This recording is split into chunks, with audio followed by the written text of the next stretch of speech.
Le quartier dans lequel vous vous situez est sans doute un des plus anciennement bâtis, sur le mamelon calcaire. En plus de l'église paroissiale de jadis, devenue modeste chapelle, avec la construction de l'église à l'extérieur du village au milieu du XIXe siècle, puis écolière et aujourd'hui, il y avait ici aussi le cimetière du village, comme vous pouvez le voir sur le plan cadastral du 1828, et le presbytère. Si vous regardez la chapelle et le plan que nous en avons en 1828, vous pouvez l'observer de nettes différences. D'abord, elle était plus longue et plus large.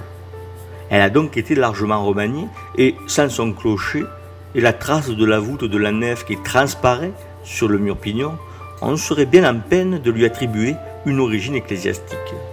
Il est vrai qu'il existe ce superbe calvaire calcaire dans la cour de l'école pour rappeler l'origine du lieu.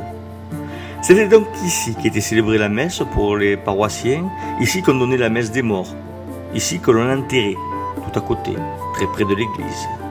D'ailleurs, la proximité à l'église pour la dernière demeure des défunts a semblé longtemps un gage. Ce sont les plus riches qui se faisaient enterrer au pied des murs de l'église. Les nobles, les seigneurs et leurs parentés se faisaient même ensevelir à l'intérieur de l'église. Du sanctuaire émanait donc une aura pour les esprits de l'époque, esprits qui n'étaient pas dénués de paganisme, de ce paganisme que l'Église récupéra pour christianiser les esprits.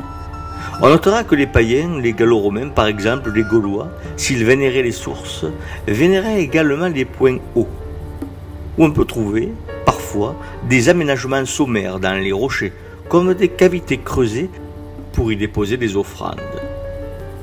Il ne serait donc pas impossible que, suivant son habitude qui consistait à récupérer les éléments des cultes anciens, l'Église n'ait pas choisi ce site pour perpétuer un habitus religieux